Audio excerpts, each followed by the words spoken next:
So, from the very start, I think I really must make a clarification so as to avoid the inevitable misconception some are going to interpret from the title of this video.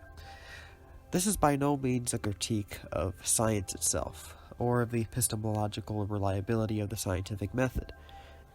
Science is, I gather, the most reliable method of ascertaining the truth of the nature, behavior, structure, and causal relationships of the physical world to the degree that it can be directly empirically observed. So, any responses that will accuse me of being anti-scientific or promoting anti-scientific rhetoric is, I think, a product of the narrowest of attention spans.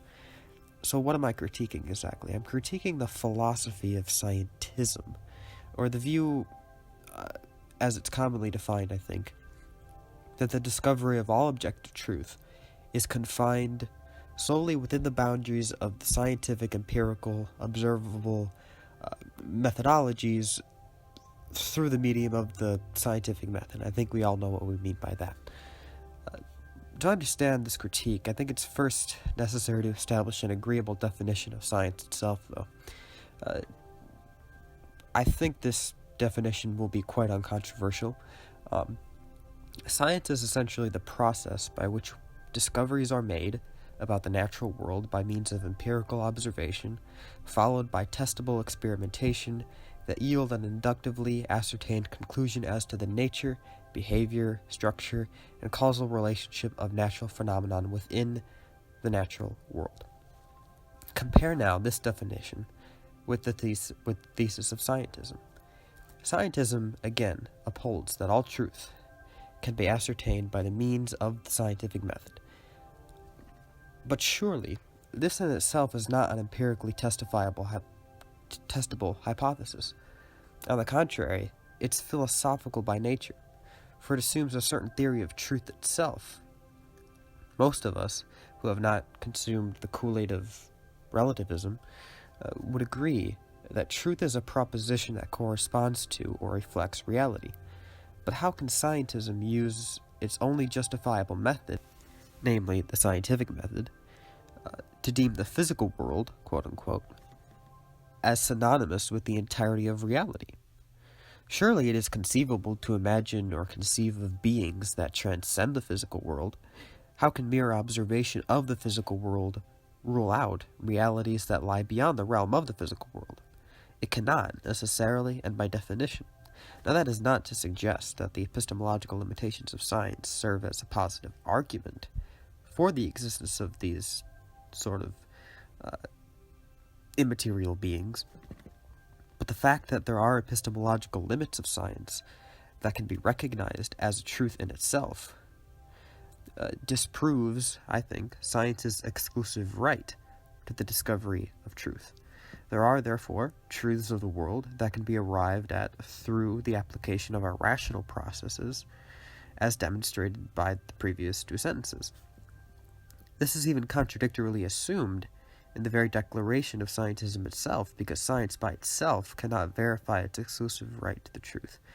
Its right to epistemological exclusivity, therefore, is argued for through mental, purely rational, systematic processes that are not by their very nature scientific, but philosophical. And so it's self-referentially incoherent, it's self-defeating and from a tautological point of view, to hold this view. Science can only go so far as the limits determined by its epistemological boundaries can permit. So if you have an argument that lies beyond the explanatory scope of the scientific method, it's quite illogical to discount the argument or not want to deal with the argument simply by virtue of the fact that it lies beyond those explanatory boundaries, because you cannot use a scientific method to justify the proposition that any argument that lies beyond those explanatory boundaries is meaningless or ill-equipped to arrive at the truth or anything like that. You have to address those arguments on their own grounds, since just because the argument lies beyond the explanatory scope of the scientific method doesn't mean you're excused from addressing it, or that you're somehow not rationally obligated to analyze the argument to determine whether it's sound or unsound, or reflective of reality or not. it can still be reflective of reality, even if the method used to get at reality is beyond the strict limitations of the scientific method, because, as we already proved, you cannot justify the exclusivity of the scientific method based on the scientific method. You can actually get at that truth, namely, that the scientific method is ill-equipped to justify itself as the exclusive arbiter of what's true and what's false. So by that sort of self-referential, rational analysis of the problem, we've already opened the door for the possibility of philosophy. Philosophy as a route to knowledge, as a legitimate route to knowledge that can stand on its own epistemological feet, as it were. There is simply no a priori reason, none whatsoever, to assume that the scientific method is the only way that you can get at the veracity of premises in an argument. It's simply not. And there's no experiment you can point to that would rationally oblige someone to think that that's the case. I mean, the scientific method itself takes truths for granted that have to be presupposed before you can even accept the scientific method as epistemologically reliable. You have to assume, for example, that the external world is actually real, that your senses are reliable. You have to presuppose metaphysical notions such as change. You have to get at the nature of causality itself and not just particular instances of causality, and that analysis is a rational analysis. It's not, strictly speaking, a scientific analysis. You have to presuppose the validity and consistency of logic, since logic is really the connective tissue that binds the coherency of scientific discovery, and that isn't something that is proved or falsified by scientific experiment. It's presupposed as a precondition for scientific experiments. And there are many things like this, in metaphysics, epistemology, philosophy of nature.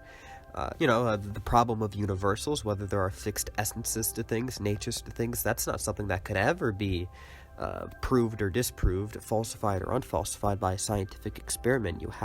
That is a question that is purely within the realm of philosophical investigation, rational investigation of the natural world as prior to particular instances of observable empirical physical phenomena, which is under the domain of science. These questions are soluble through a method that has priority to what can lie under the domain of science. So I would hope that this clarification can sort of penetrate the honestly dogmatic barriers of the new atheist community. Honestly, they wouldn't really necessarily be committed to sacrificing their atheism or even their materialism for such a concession. It would just mean that they have to actually have a willingness to engage with philosophical arguments on their own grounds and not discredit them as word salad, which I honestly think is a cop-out, or hand-wave them away simply because they lie beyond the epistemological domain of the scientific method, which we already proved is insufficient to justify itself as the exclusive arbiter of what's true and what's false. So that's my critique, and I hope it was somewhat valuable to you. If you liked the video, like it, subscribe, follow me on Twitter, and all that good stuff. Thank you for your time.